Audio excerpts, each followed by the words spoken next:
Hello everyone, so I was loading up my cabinets to bring them to the customer's house and I broke the top to this Spice pull-out cabinet. We're gonna put the new top in, but we can't screw it from both sides because we have a laminated finished end. So what we need to do to screw it from the inside out is, Craig jig, this will let me screw it from the inside out. Let me show you how I do it.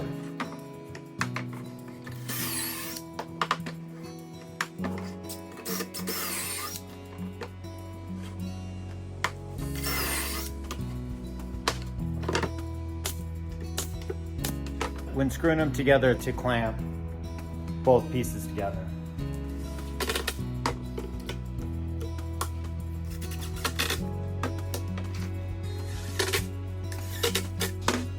Just like new again.